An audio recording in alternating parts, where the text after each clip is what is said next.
অনেকেই আছেন মুরব্বিয়ানে এহজাম, এবং এখানে আমার কিছু মুরিদ সন্তান আছে, এদের মহাব্বতে আমার আসতে পারে। আমি আপনি একটু ঠান্ডা জনিত রোগে ভুগতেছি, কারণ প্রতিদিনই আমার প্রোগ্রাম, যেইভাবে এখন গরম পড়ে, মাঝে মধ্যে গরম হয় আবার ঠান্ডা হয়ে যায়। এই কারণে একটু গরম ঠান্ডা লেগে গেছে, এটা ওষুধপত্র চলতেছে, ফাইল 3টা খেয়ে গেছে, তারপরও ভালো হয় না। একবার করলাম কি, অর্ধেক ফাইল পুরাটাই দিয়ে দিচ্ছে, কাম হইতেছে না, অ্যাকশনও নেই, রিয়াকশনও নেই, করিটা কি। যাই হোক, আল্লাহ মেহেরবান, আল্লাহ যেইভাবে যতদিন রাখবে সেইভাবেই থাকতে হবে। এখন আমি আপনাদেরকে বলি, এইখানে আপনারা কি জন্য আসছেন? কিছু পাইতে না কিছু শেষ করতে আসছে? কি কথা বলেন? এগিয়ে আসেন, একটু আগে আসেন, আগে আসেন। ভারী সমস্যা। আমার এই ভাই কইতেছে মহিলাদের পরিমাণ বেশি, মহিলারা যদি 1 লক্ষ হয় বক্তার কোনো উপকার হয় না, ঠিক কিনা ধরে কর। আমি মহিলাদের অনুষ্ঠানে আমি করি না। টাঙ্গাইলে গত মাসে সম্ভবত 10 তারিখে রাত্রে প্রোগ্রাম করছি। ওই বিশাল প্রোগ্রাম, বিশাল প্যান্ডেল, সেই প্যান্ডেল এমন সিস্টেমে করছে, আবার কয় হুজুর আপনার 8টা থেকে 12টা পর্যন্ত ওয়াজ করা লাগবে। ওয়াজ কি আমার মেয়ে না মিলে, যাই হোক, তারপরে 10টা থেকে 12টা মহিলা প্যান্ডেলে। এত কষ্ট হয়েছে রে ভাই ওয়াজ করতে আমার, কারণ শ্রোতা তো দেখা যায় না, আমি একা এতিমের মতো বসে বসে ওয়াজ করছি। কারণ আলহামদুলিল্লাহ সুবহানাল্লাহ ওদের কইলে তার জোরে করে কইতে পারবো না, কি কন? তাতে বলা যাবে না যে পর্দারও একটা ব্যবসা আছে না নাই? পর্দা লাগবে নি, পর্দা দরকার। যেই নারী পর্দা করে না ওই নারীর কোনো দাম আছে নাই। রাসূল আরবি সাল্লাল্লাহু আলাইহি ওয়াসাল্লাম বলেন যে আদ-দুনিয়া কুল্লুহা মাতাউন ওয়া খায়রু মাতাউদ দুনিয়া আল-মারআতুস সালিহা। তিরমিজি শরীফের হাদিস। রাসূল আবার বলতেছেন, পৃথিবীতে এই যত খালি জায়গাগুলি আছে এইগুলি যদি মণিমুক্তা দিয়ে ভরপুর করে দেওয়া হয়, এইগুলি বিক্রি করলে যে দাম হবে তার চাইতে বেশি দামি একটা নেককারিনী, পরহেজগার, দিনদার, পর্দানিশী মেয়ে। কত দাম দেখতে পাচ্ছেন? এই নারীটার আবার দাম আছে কত দিক দিয়ে দেখেন। আমার পূর্বে যে আলোচকটা পূর্বে মা বাবা নিয়ে আলোচনা করেছে, ছেলেটা ছাত্র বয়সী ছেলেরা ওয়াজ করলে আমার মেজাজ খারাপ হয়ে যায়, কারণ আমি ছাত্র বয়সী ওয়াজি, এদের ওয়াজ করতে আমি বেশি একটা পছন্দ করি না। ওয়াজ যদিও করতে হয় শেখার নিয়তে, আলোচনাগুলি একটু পাতলা হইতে হবে, খুব হালকা হইতে হবে, জীবনী দিয়ে একটা কোরআনের আয়াত দিয়ে কিছু আলোচনা করা ভালো। হার্ড পজিশনে যখন যাবে তখনই মেজাজ খারাপ হয়ে যায়। ছেলেটা হাদিস বলেছে, হাদিসে ভুল করেছে। আপনারা এখানে আলেম নাই বোধহয়, একটা ছেলেটা কইয়া নিয়েছে। আমার এই ভাই কি করছে খেয়াল করছে কিনা, নাকি আমার কাছে আসছিল, আমি কিন্তু শুনছি। আচ্ছা, যে কলা উম্মুকা, ছেলেটা বলছে কলা উম্মুকা হবে হাদিসের এবারত থেকে এরকম হবে। কলা উম্মুকা, কলা সুম্মামান, কলা উম্মুকা, কলা সুম্মামান, কলা উম্মুকা। সে উম্মুকা বলেছে, এখানে উম্মুকা হবে না, এখানে হবে কলা উম্মুক হবে। এটা আপনার এবারতটার শেষে দিয়া উম্মুক শব্দটা উচ্চারণ করতে হবে। কলা উম্মুক, কলা সুম্মামান, কলা উম্মুক, কলা সুম্মামান, কলা উম্মুক। এটা বুখারী শরীফের হাদিস, মেশকাতে পড়ানো হয়। আমার ভাই আছে এখানে এই কুন্ডরিয়া দাখিল মাদ্রাসায়, সম্ভবত হাদিসগুলো দাখিল মাদ্রাসায় পড়ানো হয়, ঠিক আছে। এখন রাসূল আরবি সাল্লাল্লাহু আলাইহি ওয়াসাল্লামের হাদিস বলতে হয় একটু চিন্তা ফিকির করে বলতে হবে, কেননা রাসূলুল্লাহ সাল্লাল্লাহু আলাইহি ওয়াসাল্লাম নিজে বলেছেন যে ব্যক্তি আমার নামে হাদিস ভুলভাল বলে, উল্টাপাল্টা করে, সে যেন তার জায়গাটা জাহান্নামে করে নিল। কথা বুঝতে পেরেছেন? খুব চিন্তা ভাবনা করতে হবে।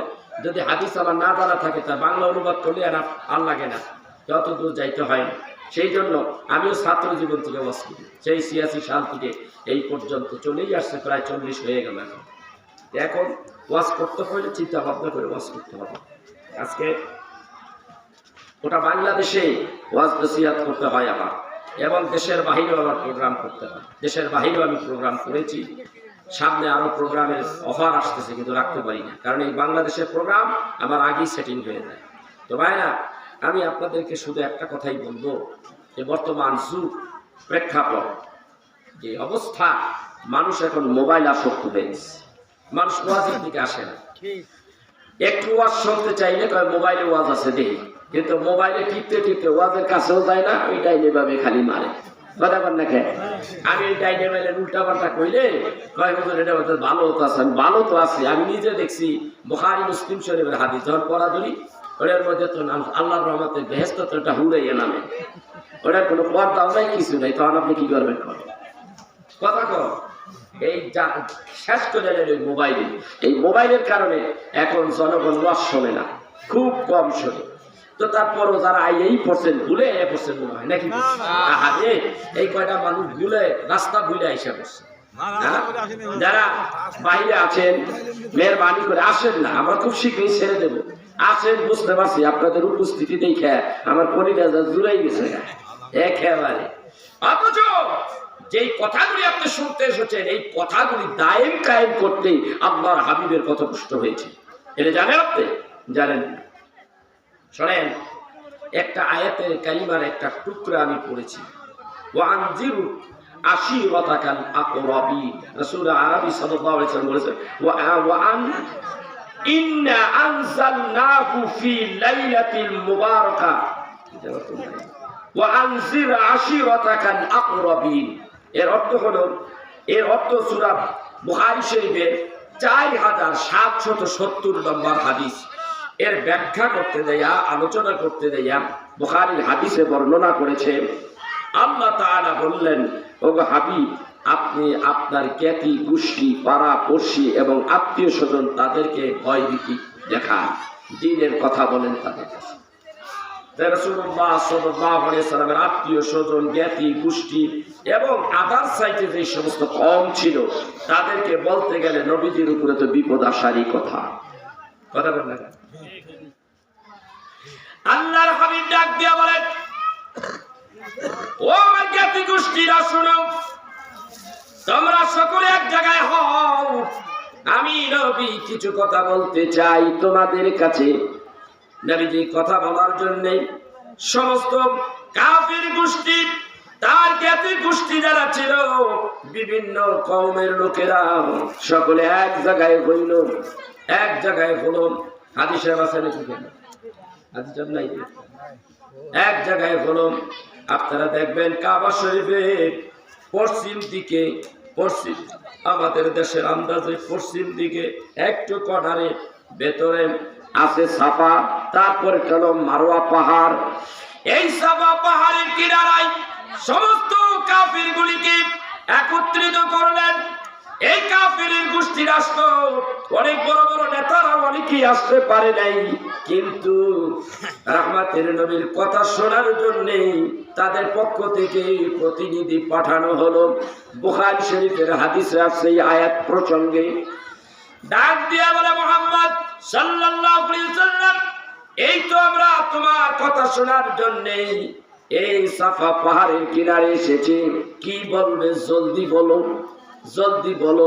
কুরাইশ বংশের লোক, তারপরে বিভিন্ন গোত্রের লোকেরা এখানে হাজির হয়ে গেল। আল্লাহ তাআলা নবী বলেন, ও আমার জ্ঞাতি গোষ্ঠীরা শোনো, আমি যদি এখন বলি এই পাহাড়ের অপোজিটে তোমাদের দুশমনেরা দাঁড়াই আছে তোমাদেরকে মারবার জন্য, তোমরা কি বিশ্বাস করবানি? গভীর মনোযোগ, তোমরা কি বিশ্বাস করবানি? সকল মানুষগুলি ডাকতে কয়, ও আলামিন, আলামিন মুহাম্মদ আলামিন, অবশ্যই আমরা বিশ্বাস করব। কারণ হলো তোমাকে ছোটবেলার থেকে দেখে আসতেছি, তুমি কোনোদিন মিথ্যা কথা বলো না, তাই তো আমরা তোমাকে মুহাম্মদ আল-আমিন বলে ডাকি। আমাকে তোমরা এত বিশ্বাস করো। আচ্ছা, এই মুহূর্তে আমি তোমাদেরকে বলতে চাচ্ছি, তোমরা এক আল্লাহ ইবাদত করো, ওই আল্লাহর প্রতি ঈমান আনো। আমি রাসূল, আল্লাহ পাক রব্বুল আলামিন আমাকে রাসূল করে দুনিয়ায় পাঠাইছে। তোমরা পড়ে নাও লা ইলাহা ইল্লাল্লাহু মুহাম্মাদুর রাসূলুল্লাহ সাল্লাল্লাহু আলাইহি ওয়াসাল্লাম। সবাইকে বললেন, there is no God except Allah, Muhammad is his prophet. তোমরা পড়ে নাও আল্লাহ ছাড়া কোনো মাবুদ নাই, কোনো ইলাহা নাই। মুহাম্মদ সাল্লাল্লাহু আলাইহি সাল্লাম আল্লাহর মেসেঞ্জার, আল্লাহ তাআলা তিনি বার্তা বাহক। তিনি তোমাদের কাছে যা পৌঁছান সেইগুলি গ্রহণ করো। সকলে চুপটি মেরে বসে আছে, কেউ চিন্তা ভাবনা মনে মনে কিছু করতেছে, প্রকাশ্যে কেউ কিছু বলে নাই। ওই সময় আবু লাহাব নামে এই নরপিশাচ উঠে দাঁড়ায় ডাকটা বলে, মুহাম্মদ সাল্লাল্লাহু আলাইহি সাল্লাম, ভাবছিলাম কি কারণে তুমি ডাকবা সেইগুলি শুনবো। তুমি এই কথা, এই আলতু ফালতু কথা শোনার জন্য তুমি আমাদেরকে ডাকছো। মুহাম্মদ, তুমি আর কোনো কথা বললে না, আমাদের দেব দেবীর নিন্দা করতেছো, আমাদের ধর্মের মুখে তুমি চুনকালি মাখবার জন্য আমাদেরকে দেখেছো। প্রথম পাথরটা নিক্ষেপ করলো আবু লাহাব। কে নিক্ষেপ করছে? আবু লাহাব। কোথায়? কাবা শরীফের একেবারে কাছে, নিকটবর্তী, কাছাকাছি। এখান থেকে ওই বাজারটা, ওখানে কাবা শরীফ, আর এই কর্নারই হলো কি সাফা পাহাড়। সাফা পাহাড়, জাবালে সাফা, যেখান থেকে সাই স্টার্ট হয়। আমি দেখে আসছি ওখানে নিজে। এখন পাহাড়টা কেটে কেটে ছোট করে ফেলেছে, আগে বড় ছিল। নবীজি আমার কাবা শরীফের দিকে কাবলামুখী হইয়া বক্তব্য দিচ্ছিলেন।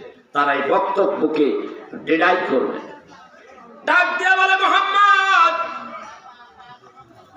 তোমরা আমাদেরকে এই কথা শোনার জন্য এখানে ডেকেছো, আমাদের দেব দেবীর নিন্দা চর্চা করতেছো, আর আমাদের ধর্মের মুখে চুনকালি মাখবার জন্য এইভাবে ডেকেছো।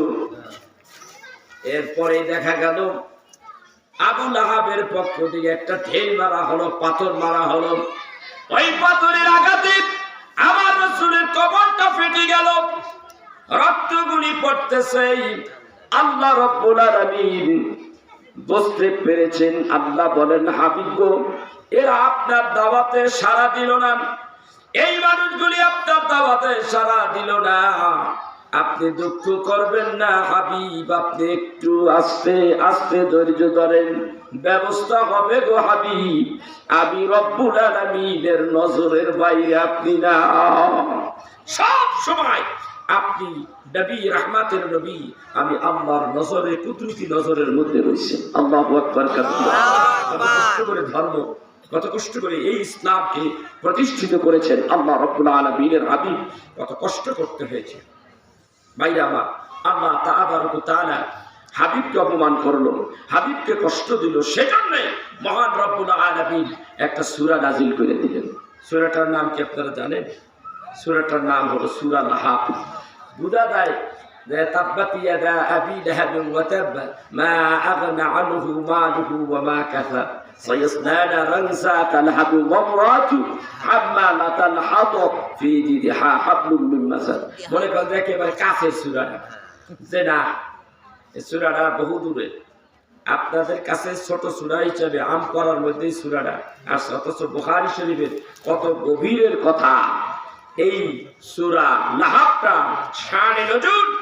এই সূরা লাহাব ৪৯৭৭ নম্বর হাদিসে প্রকাশিত হয়েছে।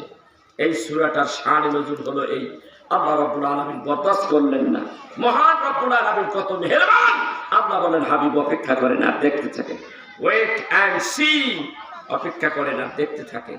আল্লাহ রাব্বুল আলামিন তার হাবিবরে দেখাই, কি দেখাইলো? আবু লাহাবের এইখানে, এই জায়গাটার মধ্যে ছোট্ট করে একটা ঘার মতো হয়ে গেল। কি হইল? একটা ঘা হয়ে গেল। এই ঘাটা বড় হয়ে গেল, খুব তাড়াতাড়ি দ্রুত গতিতে বড় হয়ে গেল। এটা বড় হইতে হইতে গোটা শরীরটা পচন ধরে গেল।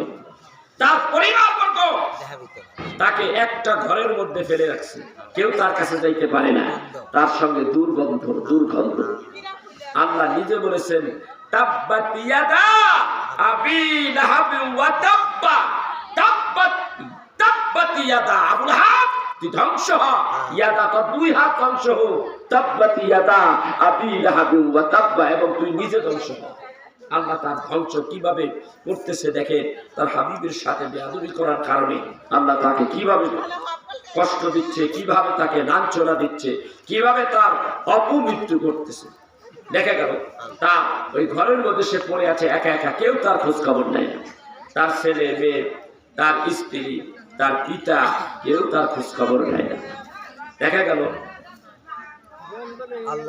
ওইভাবে আবু লাহাব পড়ে আছে। অনেকদিন পর খোঁজ খবর নিয়ে দেখা গেল আবু লাহাবের কাছে গেছে, আবু লাহাব লড়তে চড়তেছে না, ওই ঘরের মধ্যে একাই পড়ে আছে। কাছে কাছে গেছে, নাকের মধ্যে কিছু কিছু পেঁচাই পুষে গেছে, না এখনো মরে নাই, এখনো জীবিত আছে।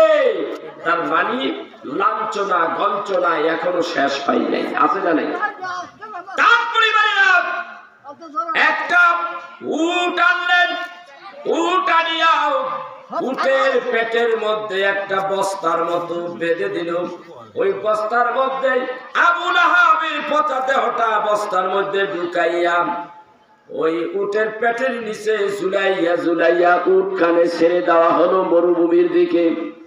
মরুভূমির দিকে যাই, যাইতে যাইতে বহুদূর। উটও চালাক কম না, এটা আল্লাহর মেহেরবানি। মরুভূমির একটা জায়গায় উট ওই আবু লাহাবের লাশটা ফেলে দেয়। ওইখানে আবু লাহাব ওখানে পড়েই কয়েকদিন পরে সে মারা যায়। অন্য রাওয়ায়াতে আছে, বুখারী বর্ণনা এসেছে আরেক জায়গায় আবু লাহাবের মৃত্যু হয়েছে এমন ভাবে যে আবু লাহাব এক জায়গায় মরে পচে আছে, গলে আছে। এমন অবস্থায় তার আত্মীয় স্বজন আবু লাহাবকে দেখতে এসেছে। আবু লাহাবকে দেখতে এসে দেখে আবু লাহাব মরে গেছে, পয়সা দুর্গন্ধ। তো ওই দেশে তো মাটি নেই, ওই দেশে খালি চাক্কা চাক্কা পাথর, সবাই পাথর মারতেছে। এই পাথর তারা মারতেছে, পাথর মারলে লাশের উপরে মাইয়েতের উপরে পাথর মারলে এটা একটা গজব না? কথা বল না, এটা একটা গজব। সর্বনায় পীর সাহেব তার কিতাবের মধ্যে লেখে যে মুর্দা ব্যক্তির কবরের উপরে যদি একটা পাতাও যদি পড়ে তো কবর, যদি কবরে শুয়ে আছে তার ব্যথা হয়, কষ্ট লাগে। আর এর উপরে কি করতেছে? পাথর। আল্লাহ কয় লাঞ্ছনার গঞ্চনার দেখছস কি আমার হাবিবের পেটে আপনি করেছিস। সেই জন্য তাকে কি করা হলো, সেই পাথর দিয়া মারতে মারতে ঢাকতে ঢাকতে পাথর উঁচা করে গেল, স্তূপ হয়ে গেল পাথরে। সেইভাবে আল্লাহ রব্বুল আলামিন তাকে ধ্বংস করেছে। শুধু এটাই নয়, আরেকজন ব্যক্তি ছিল এই কাফের নরাধম আবু জেহেল। সেই আবু জেহেলকে বদরের ময়দানে যারা হাদিসে গেছেন, বদরের ময়দানে দেখবেন এখনো সেই আবু জেহেলের সেই মৃত্যুদেহের উপরে পাথর মারে। হাবিবুল্লাহ নবী বলেন বদরের ময়দানে আবু জেহেলের মৃত্যু হবে, উমাইয়া বিন খালফের মৃত্যু হবে। এরা বড় বড় কাফের, এরা মুশরিক, এদের মৃত্যু হবে। যুদ্ধ হবার আগেই নবীজি আমার ওই ময়দানে গেলেন, বদরের ময়দানে গেলেন। বদরের ময়দানে যাইয়া বলেন, নবীজি বলেন এই জায়গায় আবু জেহেলের মরণ হবে, এই জায়গায় আবু উতবা সাহেবার মরণ হবে, এই জায়গায় উমাইয়া বিন খালফের মরণ হবে। যেই ব্যক্তি হযরত বেলালকে এত কষ্ট দিয়েছে, যেই ব্যক্তি বেলালকে কষ্ট দিয়েছে, কেমন কষ্ট! বেলাল ছিল তার কৃতদাস, কার? উমাইয়া বিন খালফ। উমাইয়া বিন খালফের সে ছিল কৃতদাস। হঠাৎ করিয়া উমাইয়া বিন খালফ জানতে পারে হযরতে বেলাল কলেমা পড়ে মুসলমান হয়ে গেছে, আল্লাহর রাসূলের উপর ঈমান আনছে। আর ওই আরশে আজিম মালিক যিনি রব্বুল আলামিন তার প্রতি ঈমান এনেছে। ঈমান আনার পরে দিয়া হযরতে বেলাল শুধু জবানে বলে আহাদ আহাদ আহাদ। এই শব্দগুলো যখন তার ভেতর থেকে বের হতে লাগলো, উমাইয়া বিন খালফের কাছে এই কথাগুলি পৌঁছাইয়া দেওয়া হলো যে বেলাল ইসলাম গ্রহণ করেছে, আব্দুল্লাহর পোলা মুহাম্মদকে নবী হিসাবে গ্রহণ করে নিয়েছে। এরই মধ্যেই উমাইয়া বিন খালফ ডাক দিয়া বলেন, কে বেলাল, তুই কিন্তু আমার কৃতদাস। আমি কিন্তু জানতে পেরেছি তুই নাকি ইসলাম গ্রহণ করেছো, তুই নাকি আব্দুল্লাহর পোলাকে নবী হিসাবে গ্রহণ করেছো, তুই নাকি খোদা বলে আল্লাহকে আল্লাহ বলে মেনে নিয়েছোস। হযরতে বেলাল ডাক দিয়া বলেন, মনিব গো, আমার ইচ্ছা স্বাধীন আমার স্বাধীনতা রয়েছে, আমি কিন্তু ওই আল্লাহ রাব্বুল আলামিনের প্রতি ঈমান এনেছি, ওই নবীর প্রতি ঈমান এনেছি। এই কথা বলার পরে হযরতে বেলাল রাদিয়াল্লাহু তাআলা কথা বলতে দেরি আছে, উমাইয়া বেলালের দেহের মধ্যে লাথি মারা শুরু করে দিল। এরে বেলাল, এই মুহূর্তে ওই খোদারে ভুলে যাবি, মুহাম্মদকে ভুলে যাবি, ওই ধর্ম ত্যাগ করবি। হযরত বেলাল বলে, কখনো নয়, দেহের মধ্যে যতক্ষণ পর্যন্ত প্রাণ থাকবে ততক্ষণ পর্যন্ত আমি এই ধর্ম ছাড়ব না। হাদিস শরীফের মধ্যে আসে, মারতেছে, এই কথা বলার পরে মারতেছে, মারতে মারতে শরীরটা ক্ষত বিক্ষত হয়ে গেল। এরপরে হাত পা উল্টা দিকে বেঁধে মরুভূমির বালুর ভিতরে ছেড়ে দেওয়া হলো। এরপরে বলা হলো, সেই সমস্ত ছেলেরা, ইয়াং ছেলেরা উশৃঙ্খল ছেলেরা, তাদের হাতে ছেড়ে দেওয়া হলো। তাদের যা খুশি যেভাবে নির্যাতন করা দরকার কর। ওরা একটা পা বেঁধে টেনে টেনে একেবারে মরুভূমির উত্তপ্ত বালুর ভিতরে নিয়ে যাচ্ছে। যেই বালুর ভিতরে এক মুষ্টি চাউল ফেলে দিলে মুড়ি হয়ে যায়, পুড়ে যায়, এমন উত্তপ্ত বালুর ভিতরে হযরত বেলাল রাদিয়াল্লাহু তাআলা আনহু তাকে এইভাবে সেখানে কষ্ট দিচ্ছে। সারাদিন এইভাবে টানতেছে, আর মাঝে মাঝে জিগায়, এখনো কি শিক্ষা হয় নাই? আব্দুল্লাহর পোলা মুহাম্মদ সাল্লাল্লাহু আলাইহি সাল্লাম, তাকে ভুলবি না, তার ধর্ম ছাড়বি না? বলে না, যতক্ষণ প্রাণে দেহের মধ্যে যতক্ষণ প্রাণ থাকবে ততক্ষণ পর্যন্ত আমি ওই ধর্ম ছাড়বো না, আল্লাহর হাবিবকে ভুলবো না। মায়ের শুরু তো করছে, এখন মায়ের আইটেম সিস্টেম অন্যরকম। টানতে টানতে সন্ধ্যার একটু আগে উমাইয়া বিন খালফের বাড়িতেই না হাজির করছে।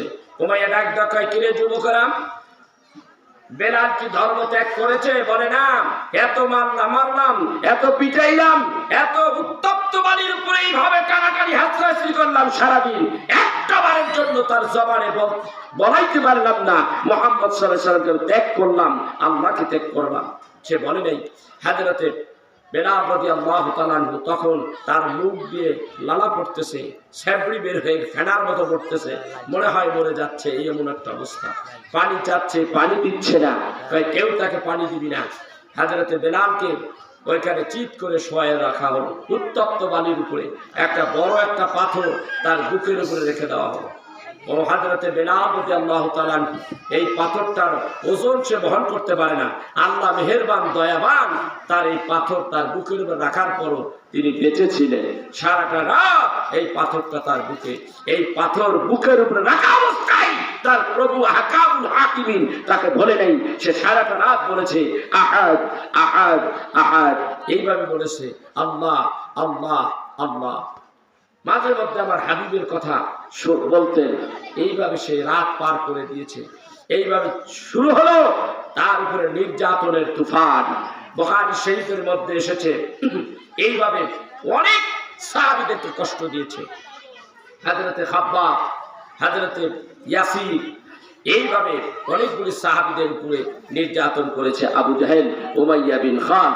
হযরতে বেলালের এই কষ্ট দেখে হযরতে আবু বকর রাদিয়াল্লাহু তাআলা আনহু তিনি দেখতে পেলেন যে এই লোকটা, এই ছেলেটা, সেই কালো হাফসি, সেই হাওয়াজিন গোত্রের কি বলে আপনার তাইফের ওই দিকের মানুষ, সে হযরতে বেলাল রাদিয়াল্লাহু তাআলা আনহু এইভাবে কাঁদতেছে।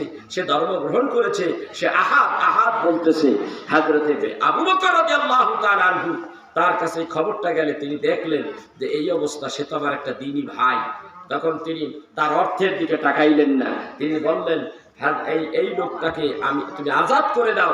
বলে, আমি আজাদ করতে পারি, এই লোকটাকে তুমি যদি নিতে চাও ক্রয় করে নিতে হবে, আমি আজাদ করব না, ক্রয় করে নিয়ে যেতে হবে, কিনে নিতে হবে, বলো কত টাকা চাই। সে এমন ভাবে টাকা চেয়ে বসলো। হযরতে আবু বকর উচ্চ মূল্য হারে হযরতে বেলালকে কিনলেন। বেলালকে এইভাবে কিনিয়া, বেলালকে ধরিয়া ধরিয়া মদিনায় নিয়ে আসলেন। মদিনায় আনিয়া আল্লাহর হাবিবের কদমে রেখে দিলেন। ইয়া রাসূলুল্লাহ, ইয়া হাবিবাল্লাহ, তার উপরে এমন ধরনের নির্যাতন হয়েছে, এত কষ্ট দিয়েছে গো নবীজি, আমি হযরতে আবু বকরের মায়া লাগছে। আমার তিনি ভাই এই কারণেই অনেক টাকার বিনিময়ে আমি আমার হযরতে বেলালকে আমি তার কাছ থেকে কিনে আনছি। নবী গো, এই মানুষটা বেলালকে আমি আপনার কদমে রেখে দিলাম। আল্লাহ রাব্বুল আলামিনের হাবিব বলেন, ও বেলাল, তোমার নাম কি? বলে, আমার নাম বেলাল। তোমার নাম বেলাল, তোমার কি অপরাধে তোমারে ওরা মারছে? ইয়া রাসূলুল্লাহ, ইয়া হাবিবাল্লাহ, জীবনে কোনোদিন আপনারে দেখি নাই, জীবনে কোনোদিন আল্লাহরেও দেখি নাই।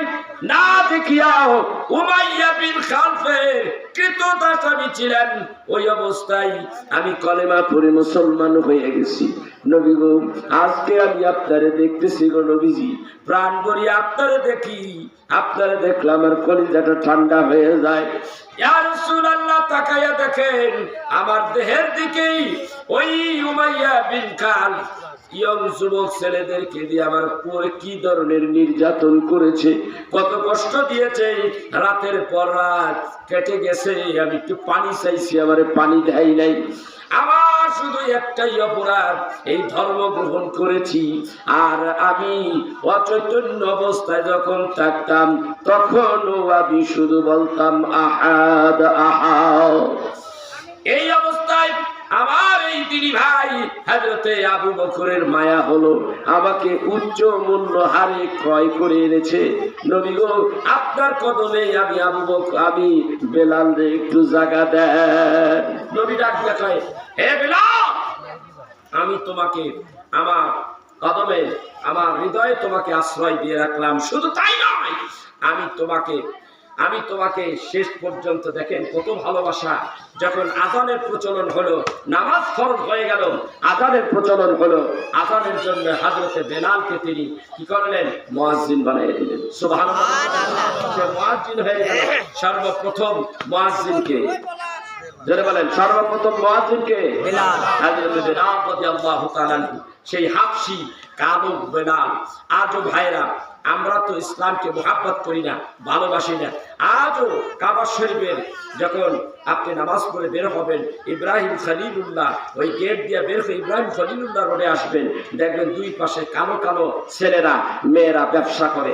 ওই আপনার অবৈধ, এটা কিন্তু বৈধ না, অবৈধভাবে তারা ওই ফুটপাতে পাঞ্জাবি বিক্রি করে, তারপরে আপনার কি বলে, আপনার এই রুমাল বিক্রি করে, অন্যান্য কিছু আতর এই জাতীয় কিছু বিক্রি করে। তাদেরকে এখনো সৌদি সরকার যারা পুলিশ আছে তাদেরকে ধাওয়া দেয়, কিন্তু তাদের ধরে না। অন্যান্য মানুষদেরকে ধরে জেলে ভরে দেয়, দেশে পাঠিয়ে দেয়, শাস্তি দেয়। কিন্তু এই কালো মানুষগুলিকে হযরতে বেলাল রাদিয়াল্লাহু তাআলা আনহুর মুহাব্বতে তাদেরকে আজও কিছু কয় না, একটা বাড়িও দেয়। আল্লাহু আকবার। এটা মদিনায় দেখেছি, মক্কায় দেখেছি। এরা হাবশী, সেই হাবশী বেলালের বংশধর অথবা বেলালের সেই দেশের মানুষ। এই জন্য তারা সৌদি সরকার তাদেরকে ইজ্জত করে, সম্মান করে। একেবারে কালো, কিটকিটে কালো, একেবারে আলকাতরার মতো দেখতে, এত সুন্দর ভাই। এখন ভাইরা আমার, এই দ্বীনের জন্য তারা আজও তাদেরকে সম্মান করে। আর আমরা আমাদের দ্বীন ইসলামকে হাতের নাগালে পেয়ে আমরা এটা নিয়ে ভলিবলের মতো করতেছি। দ্বীনের কথা মানি না, দ্বীনের পথে চলি না, দ্বীনের কর্মগুলি করি না। যেভাবে আমাদের চলতে বলেছে সেভাবে আমরা চলি না। বলেন তো দেখি, এই যে আসি, বলবেন হুজুর কোথায় আবার ভুল করলাম? এক নম্বরে যাদের দাড়ি নেই, রাসূলের আদর্শ নাই, দাড়ি আছে, মাহফিলে আসলেন, একটা ব্যক্তির ভালো মতো ম্যাক্সিমাম মানুষের মাথায় টুপি নেই। টুপি দেওয়াটা কি? তবে সুন্নাত না। আল্লাহ বলেন, লাকাদ কানা লাকুম ফি রাসূলিল্লাহি উসওয়াতুন হাসানাহ। ও দুনিয়ার মানুষ, তোমরা যদি উত্তম চরিত্রের অধিকার হতে চাও, তাহলে আল্লাহ রাব্বুল আলামিনের নবীর চরিত্রে চরিত্রবান হয়ে যাও, নবীর আদর্শে আদর্শবান হয়ে যাও। তোমরা জানো না, আমার হাবিবুল্লাহ নবী পৃথিবীতে শ্রেষ্ঠ চরিত্রবানের অধিকারী, ঠিক কিনা? আল্লাহ রাব্বুল আলামিন বলেন, ইন্নাকা লাআলা খুলুকিন আযীম। অনুপম চরিত্রের অধিকারী, মহান চরিত্রের অধিকারী, বিশাল চরিত্রের অধিকারী আমার হাবিবের মতো এমন চরিত্রবান ব্যক্তি পৃথিবীতে আর হয় হয় নাই আর হবেও না, ঠিক না বেঠিক? সেই চরিত্রের চরিত্রবান তুমি হও। আর তোমার ক্যারেক্টার হলো লুজ। তোমার ক্যারেক্টার মুসলমান নারীদেরকে দেখে একটু সুন্দরী হইলে ভালো করে দেখে, কথা বল দেখে, উস্কি দিয়া দেখে, এক নজর দেখছে, ও যাচ্ছে চলতেছে, তার পিছু পিছিয়ে যাচ্ছে, সে কোথায়, সেখানে এখানে দেখে, তাই না? হাদিস শরীফে আসছে মা বোনদেরকে এখানে একটা ক্ষমতা, একটা পাওয়ার দেওয়া হয়েছে। কোন ব্যক্তি যদি আপনাকে উঁকি মেরে দেখে, তার এইরকম পাওয়ার আছে, সে যেন তার দুই আঙ্গুল দিয়ে তার চোখের মধ্যে এইভাবে ঢুকিয়ে দেয়, আঙ্গুল দিয়ে তার চোখ কানা করে দিতে পারে। সেই ক্ষমতা মা বোনদের আল্লাহ দিয়ে দিয়েছে। কিন্তু আমরা কি করলাম? তারা ইচ্ছা করলে দূর থেকে পাথর মেরে আপনার চোখ গলিয়ে দিতে পারে। কারণ তুমি আমাকে দেখলা কেন? এটা আল্লাহর বিধান, রাসূলের বিধান। এই জন্য আল্লাহ রাব্বুল আলামিন বলছেন, কুল্লিল মুমিনিনা ইয়াগুদ্দু মিন আবসারিহিম। ওগো নবীজি, মুমিন পুরুষদেরকে বলে দেন, তারা যেন ওই নারীদেরকে যখন দেখবে, একটা নজর দেখবে, একটা নজর দেখার সঙ্গে সঙ্গেই নিজেদের দৃষ্টি শক্তিকে নিম্নগামী করে নেয়, সঙ্গে সঙ্গে দৃষ্টিটা নিচে নামাও। এরপরে মেয়েদের বেলা, পুরুষদের বেলায় আল্লাহ এই কথা বললেন, আবার মেয়েদের বেলা আল্লাহ এই কথা বললেন। সূরা নূন কালামের নূরের মধ্যে বলেছেন, আল্লাহ রাব্বুল আলামিন বলেন, ওয়া কুল্লিল মুমিনাতি ইয়াগুদুনা মিন আবসারিহিন্না। ও নবী গো, মুমিনা মেয়েদেরকে বলে দেন, তাদের চক্ষু যদি পর পুরুষের দিকে চলে যায়, একটা নজর যদি দেখে ফেলে, দেখার পরে দেওয়ার সঙ্গে সঙ্গে তাদের দৃষ্টি শক্তিকে নিম্নগামী করে নিতে বলুন। এই দুইটা দিয়া নারীদের পর্দায় থাকতে বলেছে, তোমরা পর্দায় থাকো। এখন পুরুষ জাতিরা কয়, আল্লাহ যখন মেয়েদের বলেছে এই পর্দায় থাকো, বাবা আমরা আর কি করবো? তাদের বলছে পর্দায় থাকতে, আমাদের বুঝি পর্দা নাই। আয়াতে কি কইছে? আপনার পর্দা আছে, কথা বলেন দেখেন, আপনার পর্দা আছে, আপনি মেয়েদেরকে দেখতে পারবেন না। আপনি যদি মনে করেন মেয়েরা আমাদের দেখতে পারবে না, আমরা মেয়েদেরকে দেখতে পারবো, এটা কখনো হতে পারে না। মা আয়েশা সিদ্দিকা রাদিয়াল্লাহু তাআলা আনহা, রাসূল আরবি সাল্লাল্লাহু আলাইহি ওয়াসাল্লাম ঘরের ভিতরে বসা, এর মধ্যে অন্ধ সাহাবী আব্দুল্লাহ ইবনে মাকতুম রাদিয়াল্লাহু তাআলা আনহু অন্ধ এসে বলেছে, নবীজি আমার ডাক দাও, বলে আয়েশা রে ভিতরে যাও। ইয়া রাসূলুল্লাহ, অন্ধ মানুষ সে তো আমার দেখে না।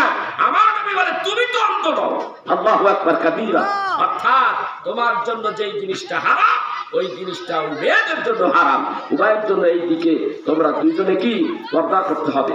হাদিস শরীফের রাসূল আরবি সাল্লাল্লাহু আলাইহি ওয়াসাল্লাম কোরআনের আয়াত দিয়ে এইভাবে বলতেন, হুন্না লিবাসুন লাকুম ওয়া আনতুম লিবাসুন লাহুন্না। স্বামী আর স্ত্রী উভয়ের জন্য পোশাক পরিচ্ছদ, উভয় দেখবে, তার মধ্যে একটা পোশাক পরিচ্ছদ রয়েছে। সেটা কেমন? স্ত্রী অপরাধ করবে, স্বামী তা গোপন করবে। আবার স্বামী অপরাধ করবে স্ত্রীর কাছে, স্ত্রী তা গোপন করবে, পরপুরুষের কাছে বলা যাবে না। এই কর্মগুলিকে আল্লাহ রাব্বুল আলামিন কোরআনের মধ্যে পোশাক পরিচ্ছদের মতো বলেছে। আসলে কিন্তু এটা পোশাক নয়, এটা পরিচ্ছদ নয়, এটা হলো পোশাক পরিচ্ছদ নয়, এটা হলো তার দোষ ছাপিয়ে রাখা, তার দোষ গোপন করে রাখা। স্ত্রীরটা স্বামী রাখবে, স্বামীরটা স্ত্রী রাখবে। এখন বিষয়টা এমন হয়ে গেছে, আহারে আমরা দুনিয়ার মানুষ এটা বুঝলাম না, আমরা বুঝি না যে মা বোনদের ইজ্জত কেমনে দিতে হয়। আবার কিছু কিছু মা বোনরা আছে, হায় রে আল্লাহ, সেটা ওটা আরো বেশি সেটা। আমি তোর কথা কইছি না, চুপ থাক। এটা এমন একটা জাত যেটা আরো জ্বলে যায়। আসলের মাহবুব কয়, হুজুর এত মহিলারা হয়েছে, শেষে মহিলা উৎপাতের কারণে ওয়াজি বন্ধ করে। অনেক সময় আলেম ওলামারা মহিলাদেরকে ভয় ধমক দেয়, মাহফিলের মধ্যে ধমক দেয়। এইটা কিন্তু খুব খারাপ, এটা করা যাবে না। মা বোনেরা পর্দায় থাকতে হবে। তার কথার পর্দা আছে, তার দেহের পর্দা আছে, তার আচার আচরণের পর্দা আছে। প্রত্যেকটা ক্ষেত্রে মা বোনদের পুরুষের কাছ থেকে নিজেকে হেফাজত করতে হবে। সূরা আহজাবের মধ্যে বিস্তারিত কথাগুলি আল্লাহ রাব্বুল আলামিন উঠাই দিয়েছে, মা বোনেরা কিভাবে থাকবে। সূরা নিসার মধ্যে আল্লাহ রাব্বুল আলামিন বিস্তারিত মা বোনদের ব্যাপারে তুলে ধরছে। তো আমরা সেইগুলি যদি মানতাম তাইলে তো কাম হইতো। কি কর শুধাইতেই না। আজকে অনেক মা বোন আছে স্বামীরে কষ্ট দেয়, বাজার থেকে এটা দিতে পারে না, ওইটা দিতে পারে না, তুমি অমুকে এই দিল আমারে দিলে না, তুমি বুঝতে পারো নাই অমুকের স্বামী চুরি করে না, বাটপারি করে, সিটারি করে, কামাই রোজগার বেশি বেশি করে তার স্ত্রীকে সোনা গয়না দিচ্ছে, তুমি তোমার স্বামী সৎ পথে কামাই করে তোমাকে ভালো কিছু দিতে পারে না, সেজন্য তার সাথে তুমি তুলনা দিতে পারো না। এই মেয়ে জাতিরা, অনেক মেয়ে, সবাইকে না, সবাইকে আমি বলবো না, কিছু কিছু মেয়ে জাতিরা অন্যর সাথে নিজের স্বামীকে তুলনা করে, ও দিতেছে তুই দিতে পারছ নাকি, কথা কর না খায় আছে না নাই, এটা তো করা যাবে না। রাসূল আরবি সাল্লাল্লাহু আলাইহি সাল্লাম তার মেয়ে হযরত মা ফাতিমাতুজ জহরা, তার সংসারটা কেমন ছিল জানেন না? রাসূল আরবি সাল্লাল্লাহু আলাইহি সাল্লাম মদিনার বাইরে চলে গেলেন ইসলামের দাওয়াত দিতে। কোথায় গেলেন? মদিনার বাইরে চলে গেলেন। 14 দিনের মধ্যে রাসূল মদিনায় নাই। 14 দিন পর যখন আসলেন, সাইয়েদনা বেলাল রাদিয়াল্লাহু তাআলা আনহু রাসূলকে বললেন, হুজুর মা ফাতেমার খবর রাখে? কেন রে বেলাল, কি হয়েছে আমার ফাতেমা? জলদি যান, আপনার ফাতেমা খুবই অসুখ। আমি 14 দিন দ্বীনের খেদমতে, দ্বীনের তাবলীগের কারণে আমি দেশের বাইরে ছিলাম, এলাকার বাইরে ছিলাম, আমি ফাতেমার খবর নিতে পারিনি, জলদি যান।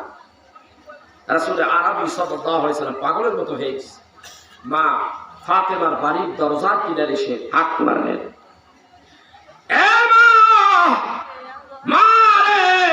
আমি তোর বাবা আসছি রে মা, দরজাটা খুল রে। হযরতে ফাতেমা কোনো কথা বলে না। রাসূল আরবি আবার ডাকতে কই, মা দরজাটা খোল, একটু খোল, আমি নবী আসছি। কোনো জবাব নাই। 3 বার ডাক দিলেন, কোনো জবাব নাই।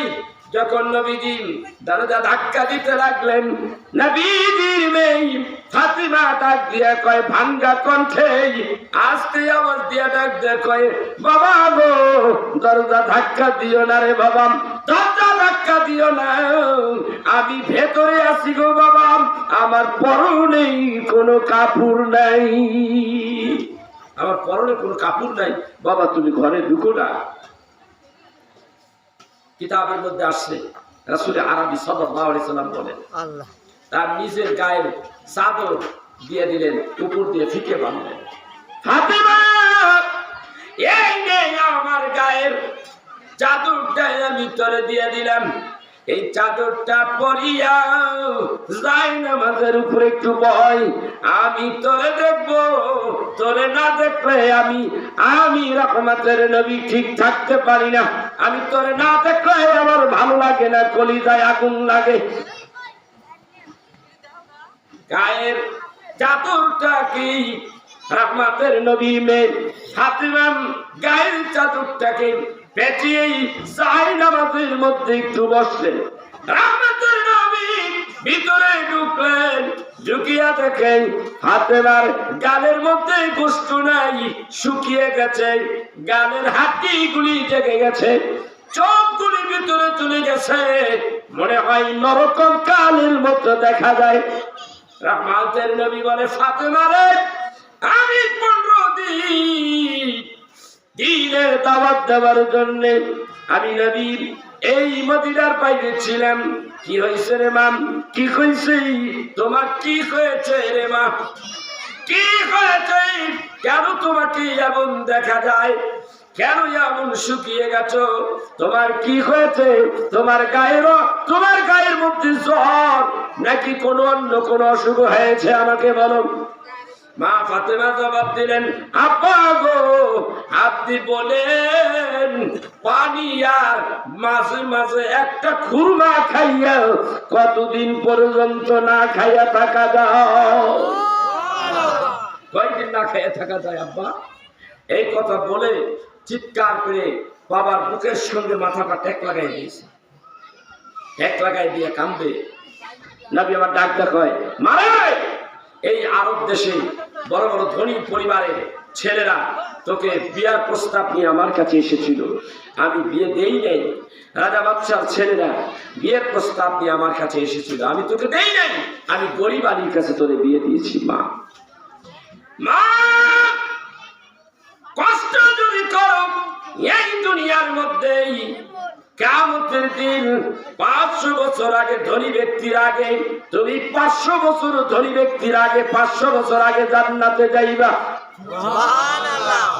মা ইউরিদ সাওয়াবাদ দুনিয়া নুতিহি মিনহা ওয়া মান ইউরিদ সাওয়াবাল আখিরাতি নুতিহি মিনহা।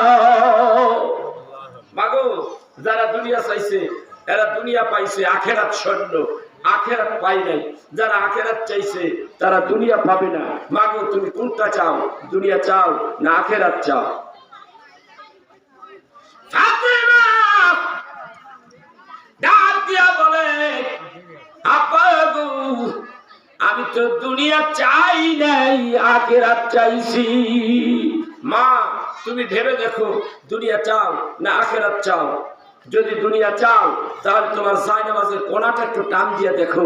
ফাতেমা ডাক দেখো, আমি জায়নামাজের কোণাটা টান দিয়ে দেখি, আমার জায়নামাজের নিচ দিয়া গলিত স্বর্ণগুলি প্রবাহিত হচ্ছে।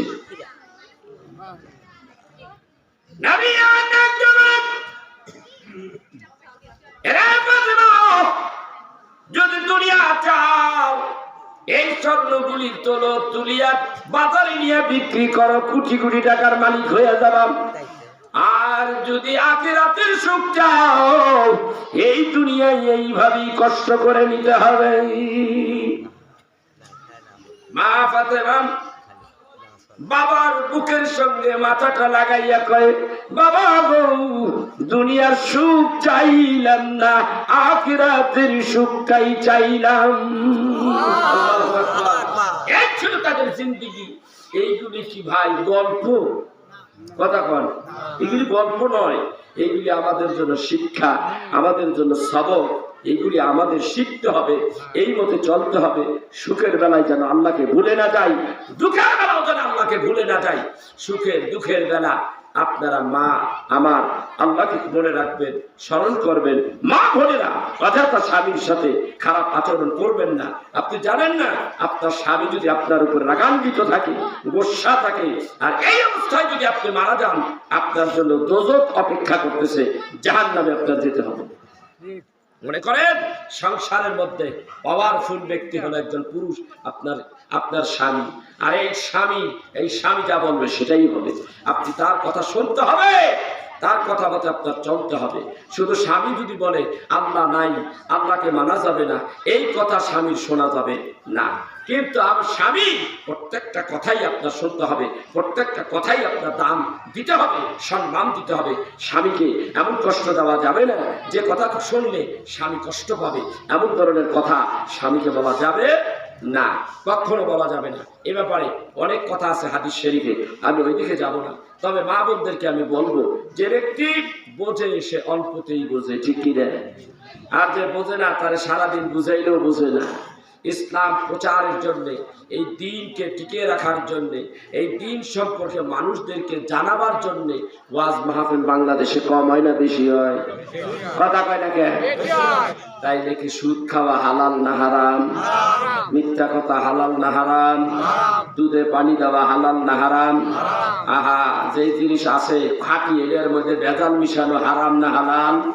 এইগুলি তো চলতেই আছে, চলতেছে না বন্ধ হয়েছে? তাই আর ওয়াজ করে লাভ হইল কি? এত ওয়াজ হইতেছে, তারপরে এই কাজ চলতেই আছে। তবে আমাদের উপরে একটা দায়িত্ব অর্পিত হয়েছে। আল্লাহ বলেছে হেদায়েতের মালিক আমি আল্লাহ। হেদায়েতের মালিক কে? আল্লাহ। মান ইয়াহদিহিল্লাহু ফালা মুদিল্লা লাহু ওয়া মান ইউদ্লিলহু ফালা হাদিয়া লাহু। আমি আল্লাহ ওই মানুষটাকে হেদায়েত দেই যাকে দুনিয়ার কেউ হেদায়েত দিতে পারে না। আমি আল্লাহ তার হেদায়েত দিলাম। যদি আমি আল্লাহ তাকে হেদায়েত দেই, কেউ তাকে গোমরাহ করতে পারে না। আর আমি আল্লাহ যাকে গোমরাহির মধ্যে রাখবো, কেউ তাকে হেদায়েত দিতে পারে না। হেদায়েতের মালিক কে? আল্লাহ। ওয়া'আলাল্লাহি কাসদুস সাবিল ওয়া 'আলাল্লাহি কাসদুস সাবিল মিনহা জাইরুন ওয়া লাউ শাআ আল হাদাকুম আজমাইন। হেদায়েতের মালিক কে? আল্লাহ। তুমি যদি হেদায়েত পাইতে চাও তাহলে কি করতে হবে? কোরআনের আইন, কোরআন সুন্নাহর আইন তোমাকে মেনে নিতে হবে।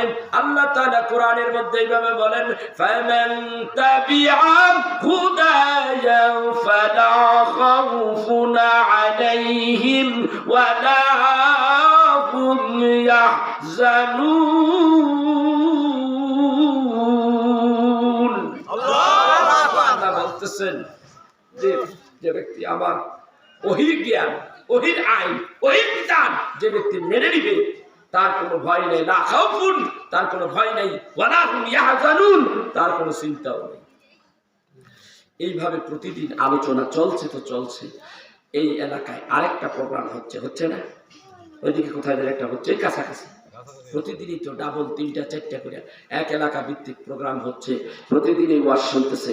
অনেকেই আছে ওয়াজই হল না, ঘরের মধ্যে গপ্প গুজব করে সময় পার করতেছে। প্রতিদিন ওয়াজ শুনতেছে, তারপর মানুষ হেদায়েত হচ্ছে না, তারপর মানুষ মিথ্যা ছাড়তেছে না, তারপর মানুষ নামাজ ধরতেছে না, তারপর মানুষ রমজান নাকের ডগায়, রোজার মাসে দরজা আটকে জর্মের খাওয়া খায়। আছে না এমন পরিবার? আপনার নজরে আছে? কথা কয় জর্মের খাওয়া খা। রোজা একটা দামি ইবাদত। রোজা একটা কি? খুব দামি। আমি মাঝে মাঝে বলে থাকি, নামাজ পড়লে আমরা যখন মসজিদে যাই, নামাজ পড়লে আরেক ভাই আরেক ভাইরে দেখে, ওই ভাই ওই ভাইকে দেখে নামাজ পড়ে। অমুক অমুক পরিবারের থেকে নামাজি এমুক ব্যক্তিরা নামাজ পড়ে, ওই নামাজ পড়ে, একজনে আরেকজনে দেখে, পরস্পর পরস্পরকে দেখে। নামাজি ব্যক্তি আরেক নামাজি ব্যক্তিকে দেখে। কথা বল নাকে? টাকা পয়সা দান খয়রাত করতেছে, একজন দিতেছে, আরেকজন তার দেখা দেখি দিতেছে।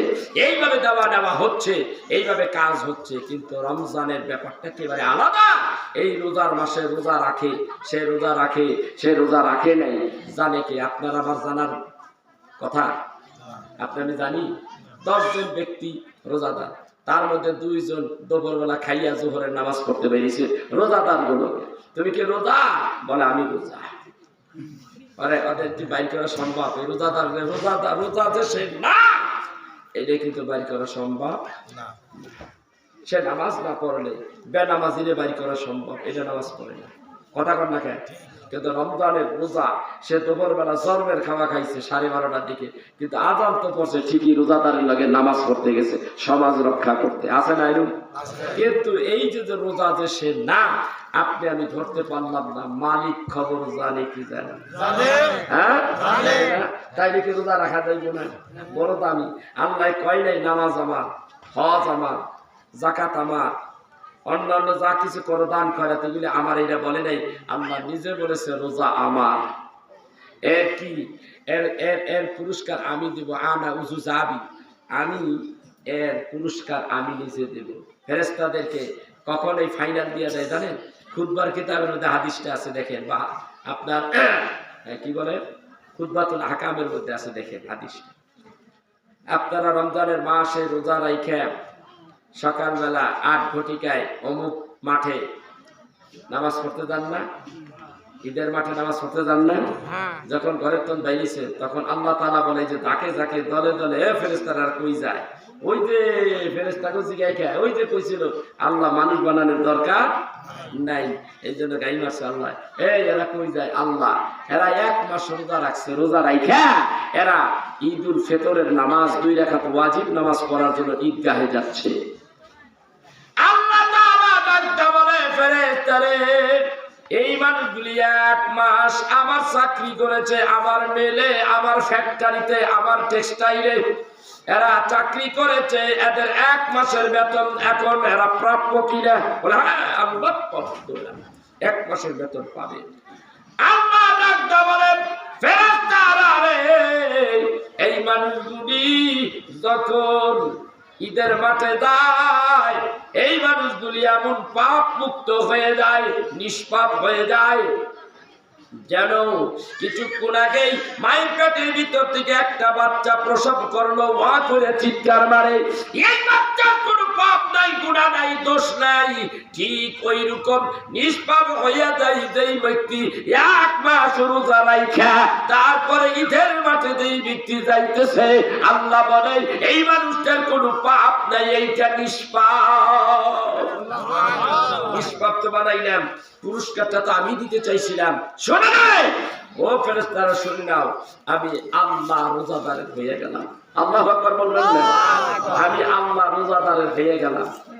ও রোজাদারেরা শোনেন, মৃত্যুর পরে আল্লাহর নবী হাদিসে বুখারীতে লেখে, বুখারীতে রয়েছে হাদিসে যে কি আল্লাহ তাবারক তাআলা জান্নাতের একটা দরজা, খুব উন্নত মানের জান্নাত, এই জান্নাতের দরজাটা খুলবে। রিদওয়ানকে বলবে, এই রিদওয়ান দরজা খুলছোস? বলে এই তো দরজা খোলা।